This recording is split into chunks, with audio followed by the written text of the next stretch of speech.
What's up, everybody? It's Pikel, and the world championship is finally here. So today we had the group draw for the play-in stage and the knockout stage, and we got some good news and we got some bad news. So in this video, I'm going to think mostly about the betting implications for this, which is just generally what my channel is about. I know some people watching this are just more general league fans, but yeah, this is about betting. This is mostly about betting. So we're looking for value. We want to see where we can be different from most people, but ultimately you have to line up what you believe about these teams with the betting market and try to find some good bets. So in Group A, we have Hanwha Life, Infinity Esports, LNG, Peace, and Red Canids. So at first look, obviously we have a team from Korea and a team from China in this group, which means that we would expect those two teams to qualify for the main event, just like right away. And then we're going to have two teams come out of this and go into the knockout stage for play-ins. So between Infinity Esports, Peace, and Red Canids, we'll get two of those teams going into the that second part of the play-in stage. People are pretty high on Red Canids, apparently. I don't love Infinity Esports. They had a really rough MSI. Bugax is a player that we've seen have some okay performances, and then same thing with Ackerman. Like, Ackerman's a good Thresh player. I don't think they're in a good spot, though. I would expect Red Canids, Peace, Hanwha Life, and LNG to be the top four teams with... I think... I haven't seen the lines get released for... on the sports books yet, so like I use Bet365 because I'm from New Jersey, and they should have the world's odds coming out. I was bugging them on Twitter, and that should come out. So I think that Hanwha Life... It depends on how this gets listed. I think that it's most likely that LNG will be the favorite to win the group. Hanwha Life will be in second place. Whichever team is in second place on the betting market is the team that I would want to have my money on, because there's not a big reason to think that it's much more than a coin flip between the two. So what we're really looking for is between 40 to 50% implied win rate that we would need in order to win the bet. It's possible that you could get a bet into both of them. So like that's another spot where you would take the second place team, because let's say on the last day of the group stage we have a matchup between those two that you can bet on the other team to win, and then you'd automatically win money as long as you bet correctly. Like, that's... some of you might not understand what that means, but it just means that you have a hedge opportunity, so that's something to look out for. It's always good to think about how that might happen. If I was looking... I don't think I'd be able to bet Infinity Esports, Peace, or Red Canids to win the group, just because I don't think you're getting enough value on those. One thing that might be interesting is picking one of those three teams to qualify for the main event, or the knockout round. Maybe that's something that the sportsbook will list, but again, I haven't seen what markets are being offered, so we have to see later on. This is just supposed to be for my initial reactions. Next up, let's just clear out these teams. So, Unicorns of Love, Detonation, Focus Me, and Galatasaray. I guess you're supposed to say Galatasaray? I don't know. That caught me off guard on the broadcast. So, first up, let's go with Beyond Gaming. So, Beyond Gaming, I think that they're necessarily going to be overrated. They're expected to do well because PSG did well, and because Doggo had a good performance at MSI. Those are typically very, like, it's called, like, thin. So, like, those are thin things to bet on because they're just narrative-driven. We haven't seen a lot of these players on the international stage. And I personally don't have any reason to believe that they're more talented than a lot of the other teams in the main event. Now, we could be in a spot where They beat up on Unicorns of Love, Detonation, Focus Me, Galatasaray, and Cloud9. But even in that scenario, we've seen in previous worlds that just doing well in the play-in stage doesn't mean that you're going to do well in the main event, which is obvious to a lot of people who watch League of Legends. When you see teams playing well and getting wins, people instantly start overrating them. So I'm not too hyped up about Beyond Gaming. I maybe it's because I'm from North America and because I like Cloud9, but I think Cloud9 is one of the most this iteration of Cloud9 is one of the most talented teams that a Western team, that an LCS team has ever had. I know that they haven't played well this year, but that is the kind of thing that you want to identify from a betting perspective, because you can get your money in on them at depressed odds. So the fact that they're up against Unicorns of Love, Detonation, Focus Me, Beyond Gaming, who I think people are going to talk up, and then a team from Turkey, I think that we're going to get Cloud9 at very good odds here. So with Cloud9, we have Fudge, who is probably the first or second best top laner in this group. We have Blabber, who is probably the first or second best jungler in this group. We have Perks, who is probably the first or second best mid laner in this group. And I think that Arya might be the best based off of the expectations that have been set for them. When we saw them last, we saw some weird supportive mid laners that doesn't make a lot of sense when when they're the best player on your team. Is it possible that they're a support style player? Yes, but ultimately you want them to be on something that can carry the game through brute force and have huge playmaking upside. Does Seraphine have some playmaking upside? Yes, but it's really not utilizing Arya to their fullest potential, in my opinion. Then we have Zven. This is probably the weakest spot for Cloud9 is Zven. The hope would be that they understand this and they draft around it. I think Doggo is probably better than Zven. I think that Yutapon is a Japanese version of Zven where they're both kind of over the hill. I'm pretty sure that Yutapon's been around for a very long time. Alive from Galatasaray, I'm not familiar with them. They're a wild card. Maybe they are a very strong AD carry. I honestly don't have any way of knowing that because I don't watch their region. And then Unicorns of Love with Argonaut. So Argonaut wasn't there last year. Unicorns of Love is a good team, a pretty good team overall. But again, we have to think about the implications from last year's Worlds, the narratives that are going to be talked about, and we've already heard some of that in the group, in the draw video, the draw live stream, Worlds draw live stream. So Cloud9 didn't do great last year. Or no, Cloud9 wasn't even there, so they did bad last year. Not making it is considered bad. Unicorns of Love had an okay play-in stage, not as good of a main event as people would have wanted, but people will have positive feelings from them from last year. Detonation Focus Me was underwhelming at MSI. I think that's another opportunity where maybe we can get in a bet on Detonation Focus Me to win the group, and that would assume that Steel and Arya are able to be the best mid-jungle duo in this group. It's possible. I don't know if it's likely, but again, we're looking for spots to make good bets. So if you believe that Arya is potentially the best mid laner in this group, it's pretty easy to imagine a breakout performance where they just are somewhat dominant, put up some huge kill scores, and just look better than everyone else. So that's probably a good one. I think Detonation Focus Me is one that I would consider betting on to win the group. And then we have Galatasaray.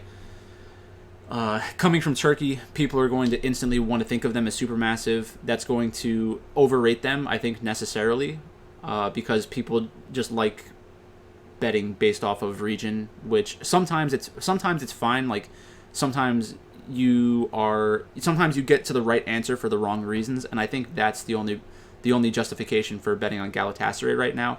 And again, I don't watch the Turkish league. I have a full-time job. I watch LCS, LEC, LPL, LCK. I make a decent amount of bets on DraftKings and on the sports books. So I have a good feeling for those regions. And the reason why it's less important to understand the minor regions, because the chance of one of those minor region teams being good enough to compete with the other regions is low to begin with. And then the only way that they really kill you at an international event is if they start upsetting your other picks, or if they make a miracle run and win the championship. So it's just super unlikely to be relevant. With that being said, there are good opportunities to win other types of bets. Like the main markets are the head-to-head matchups and the who will be the eventual world champion.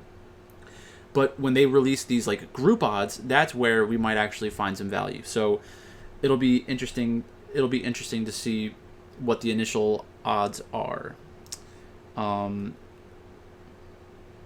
Yeah. So let's go to the main event.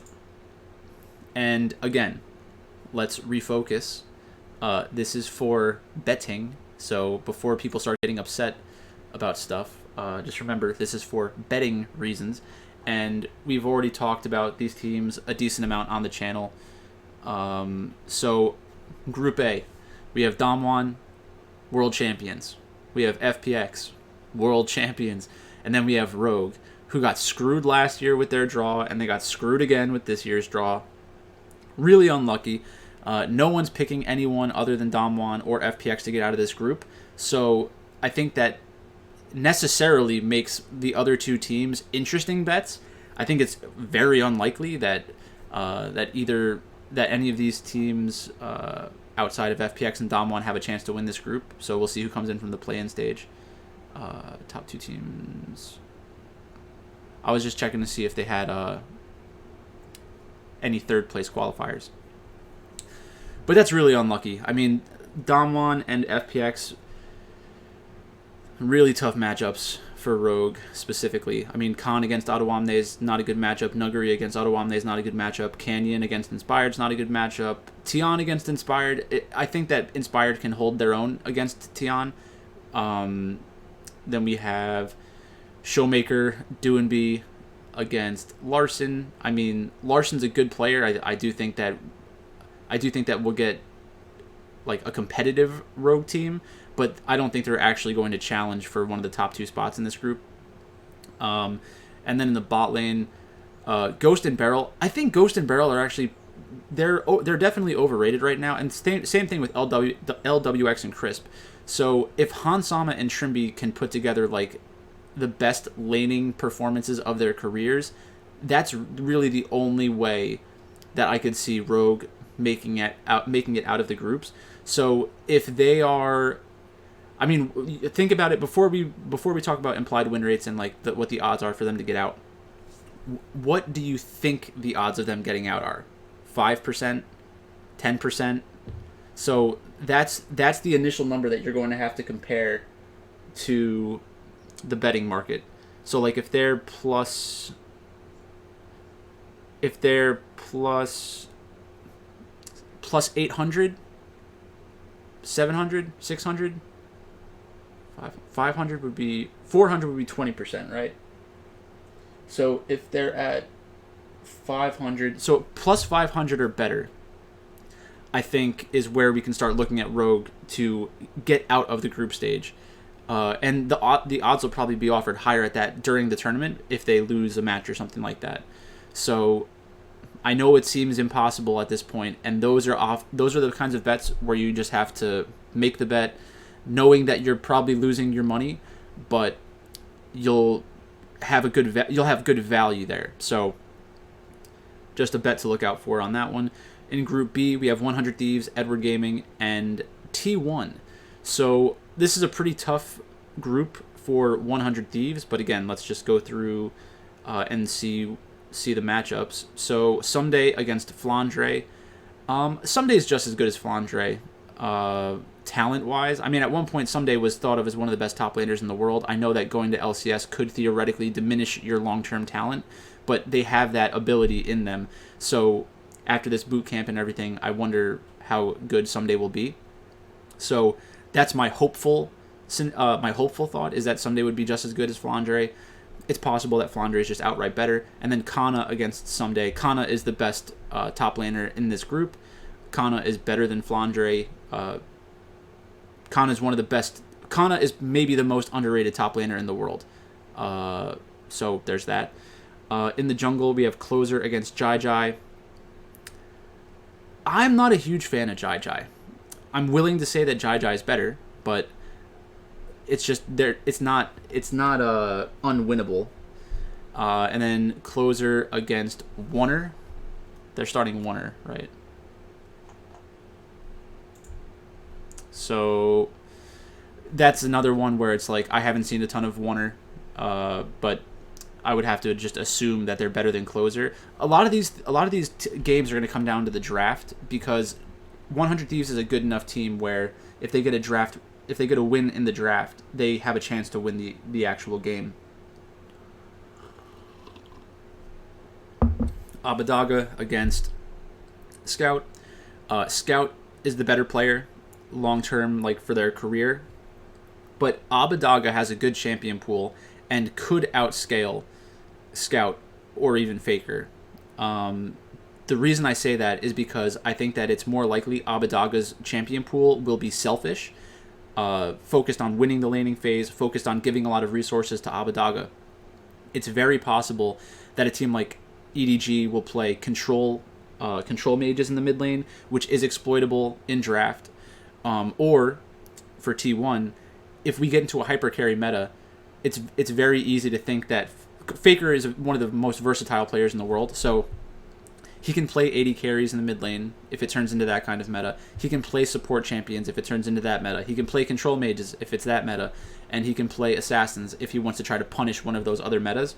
So it's really going to be it's going to come down to the draft. I do think Abbedagge is good enough to play well against elite competition as long as the drafting phase goes well. The flip side of that is it's also very possible that 100 Thieves says to themselves, our talent differential in the jungle is lower than our talent differential in mid lane, so let's put Abbedagge on something that can just wave clear constantly and be faster to rotate into skirmishes in the jungle and help out Closer. It's very possible. So that does freak me out a little bit. I don't think that 100 Thieves has a great chance to get out of this group, but again, that's obviously the team that the sports books will want to win this group, because they expect it to get the least amount of money out of these three teams. The LPL and the LCK teams will just have more money bet on them in general because they're viewed as safer bets. But when 100 Thieves hits, it'll be a better value bet. So we have to check all those win rates, and it's very possible that since these are Western sports books, they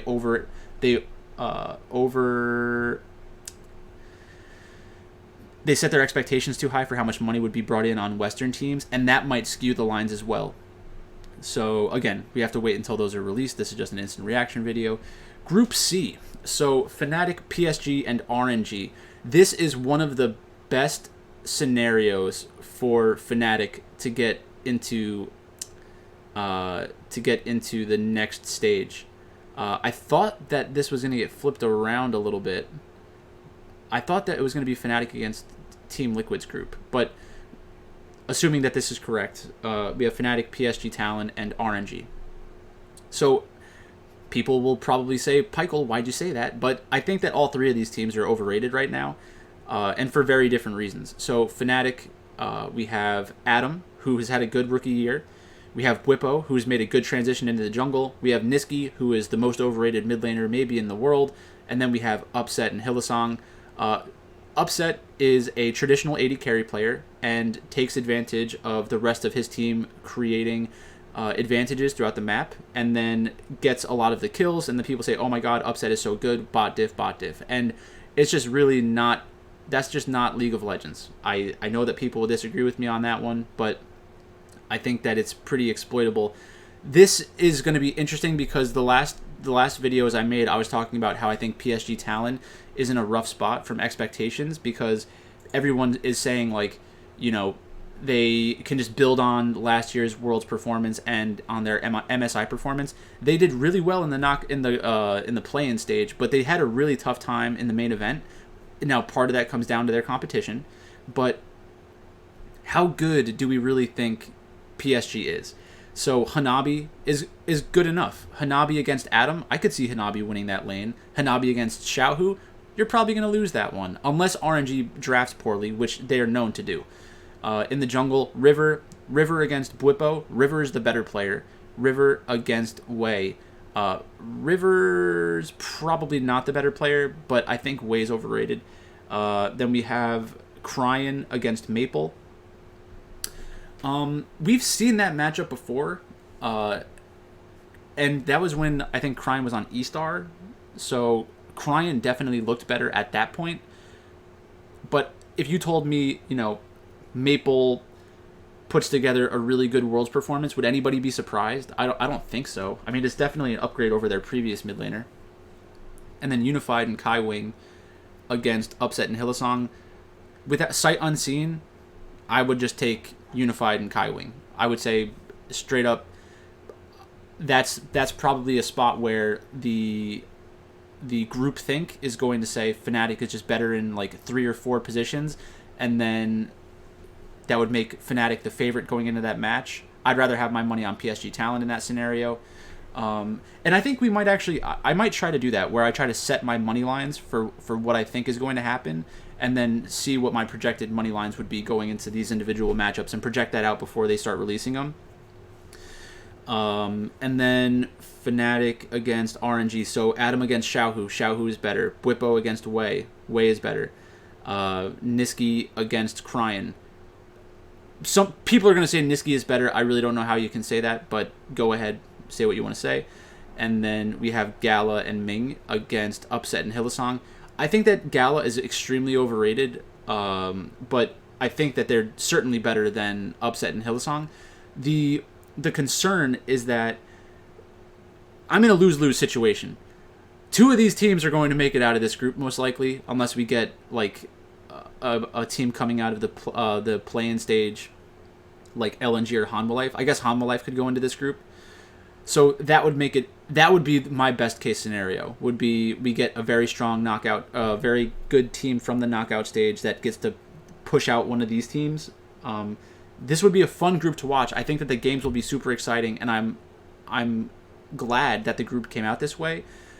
But like I said, for me, it's a bad situation where no matter who comes out of this group, people are going to complain and say that I didn't give them enough credit, when in reality, this is just a good draw for them.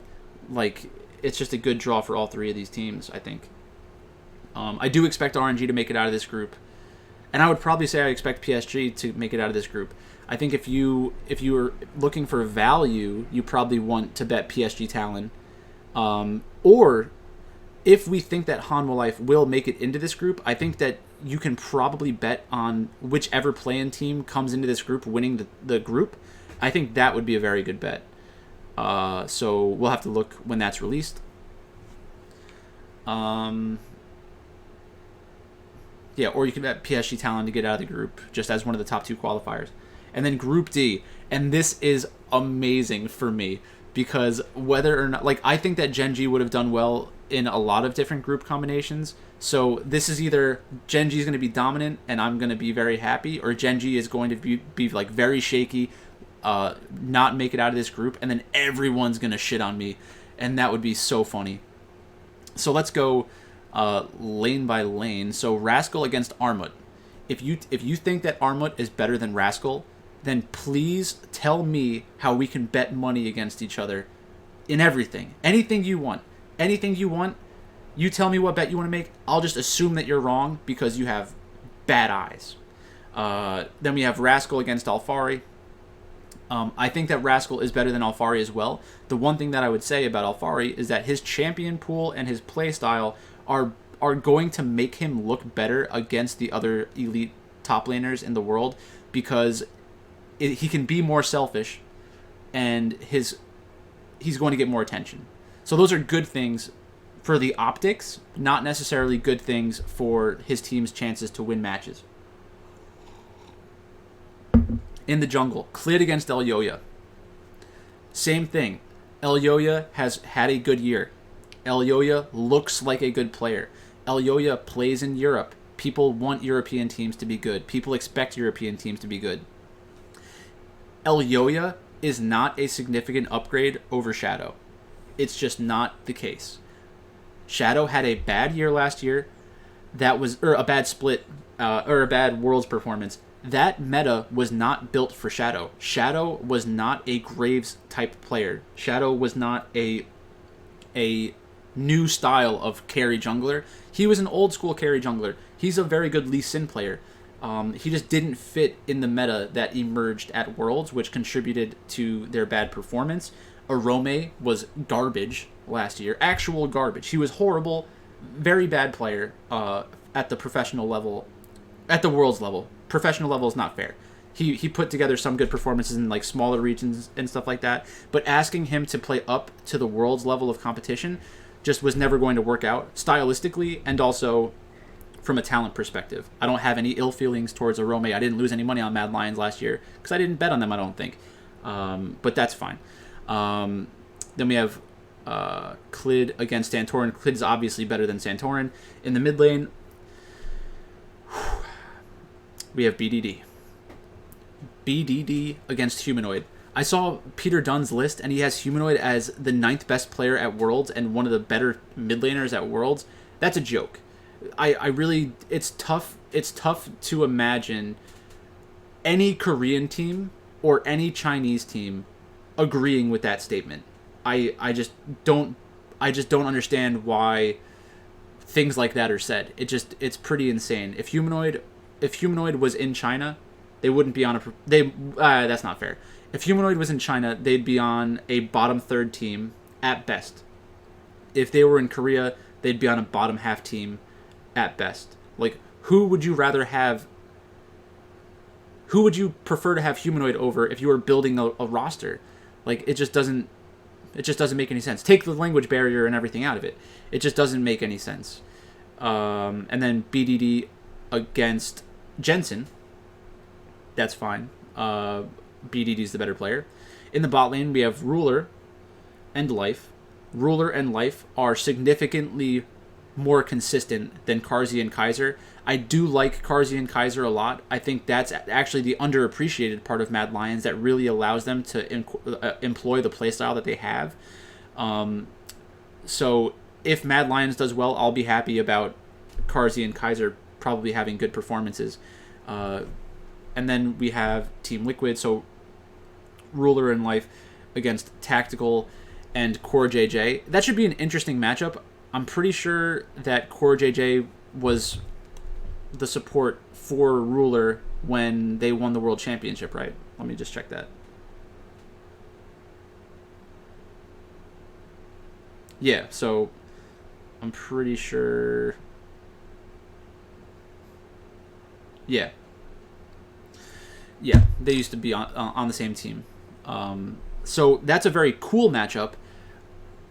I just don't see how Gen.G loses this group. I mean, right when that line comes out, I know that it's going to be a good bet from a value perspective. I will bet Gen.G to win this group and to make it out of this group instantaneously. Right when this comes online and I can bet on it on Bet365, I will make that bet instantaneously. And then the real question is Mad Lions against Team Liquid. So my position going into this championship is that Mad Lions is very overrated because they've done well. And I'm not saying they've done poorly. I mean, they did push Dom1 Gaming to 5 games. But those are the opportunities where the market is going to overrate them because they expect a lot of money coming in on Mad Lions because there's so much hype surrounding them. You have to bet against the hype. You have to do it. It's not the only way. It's one of the easiest ways to find edges against the field because ultimately, if the sportsbook is making reactive lines to deal with to deal with unreasonable fan bases, then by betting on what the sportsbook wants to happen, which is Mad Lions losing, then you're on the side of the sportsbook, and guess who makes the most money in betting? It's the sportsbook. So you want to be on their side as often as possible. So let's talk about Mad Lions against Team Liquid. So Armut against Alphari. I think there are people out there who will say that Armut is better than Alphari. It's not true. Alphari is the better player.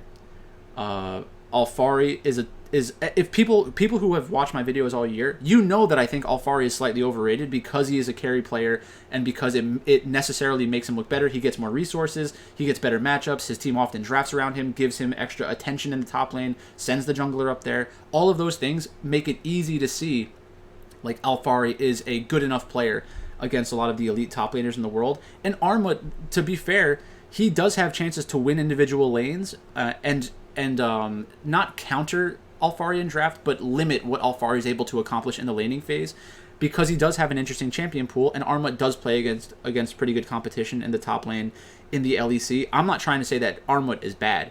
Alfari is just better. And Alfari is more likely to win the laning phase. It's really up to Armut to make it go even, which is really, really scary. The other thing would be bring Elyoya top a lot and play off of the aggression that we expect Team Liquid to have in the top lane, because it is somewhat predictable. In the jungle, we have Santorin against Elyoya. I do think that Elyoya is a better player than Santorin, but I don't think that the gap is as large as people are going to try to make it sound. And stylistically, Santorin does have good winning chances against Elyoya because they play a little bit of a slower pace and can play like a Nidalee style game, which is more in the line of Peanut. So essentially what that means is that if Team Liquid wants to play a slower early game, give Alfari a lot of resources, and like a 50-50 matchup, then he can just kind of farm and do nothing, while Santorin tries to avoid Elyoya as much as possible, decrease the variance of the match, limit the number of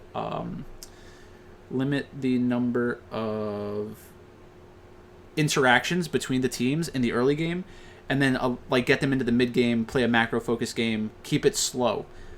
I think that's an option for Team Liquid. It's much more difficult to play. The level of execution required to play that kind of team composition and play that style is very difficult, so not great. But that's really what they have to play into. It's going to be a nerdy comparison. It's like in Avengers when like Doctor Strange and Iron Man are saying, you know, out of all of the different simulations that he was like going through in his mind, how many can we actually beat Thanos? And this applies to the Rogue group as well. And he just says one. So it's like, well, that's not good. But you have to hope, like, is this the one reality where we actually have a chance to win? And you have to play towards those win conditions. That's just really what you have to do. So kind of sketchy in the jungle for Team Liquid, but there are other ways for them to win this matchup. So then we have in the mid lane Jensen against Humanoid. I'm not a huge fan of Jensen. I think Jensen is past their prime, but Humanoid's overrated. So the difference between these two teams is going to lead Mad Lions to be favored too much against Team Liquid, and that's going to make me want to be on the Team Liquid side in the mid lane as well. Humanoid plays a lot of these champions that don't scale well, so if they're playing around the top half of the map or sending Humanoid to the side lanes for ganks and stuff like that, like if we're getting a lot of Twisted Fate or something, a champion like that, then it gives Jensen the chance to just stay in the lane, farm hard, and outscale. And we know Jensen can do that. Jensen is the better control mage player, I think, than Humanoid. Humanoid is more of a utility mid laner, which they're always overrated. Utility mid laners are always overrated. They're like, oh my god, he's everywhere on the map. Where did he come from? It's like he's Twisted Fate. He ulted down into the bot lane. Like, that's how the champion works. Like, you click your button, and then you click your button over here, and then you're over there now, and then you have essentially a power play because you have more people in that fight. And then you won the fight because you had more people. Like, good job. That's how League of Legends works. Almost every sport, you can boil it down to stuff like that. And it makes it a little less exciting, but it's just reality. So if you don't like reality, then you probably hate my channel. And then in the bot lane, we have Carzzy and Kaiser against Tactical and CoreJJ. So 15 years from now, or 20 years from now, when we look back at this period of League of Legends, I think that CoreJJ will probably be the best player out of all four of the members who will be occupying the bot lane. Then it's probably going to be Carzzy. Then it'll probably be Tactical, and then it'll be Kaiser. Now, I like Carzzy and Kaiser, but I do think that Tactical and Core JJ are good enough to be very competitive in the laning phase because Core JJ is a beast. So it's going to come down to draft. I think that it's going to come down to draft, and that's a win for Team Liquid. The betting markets are going to have Mad Lions listed as like minus what? What would you guess? Minus 180, minus 200. I think it's going to be that high. I think that Mad Lions is going to be expected to win between 60 to 65% of the matchups against Team Liquid in individual matchups, and also in a series. I think it would be somewhat similar. In a series, it'd probably be minus 250. So that kind of stuff matters. And like I said, this is about the betting implications. This isn't about predicting every single game. It's about trying to get your money into good spots where you have a better chance of winning than the odds that are being offered. That's really all we're trying to do here. And I know that doesn't make a lot of sense to some of you guys, but if you come back and you watch some of my other videos, it'll start to make more sense. And then once we get actual lines that we can look at, I can show you a little bit of the numbers where it's like, this is why I have like a 5% edge, a 10% edge. I think that they're just completely wrong about this matchup.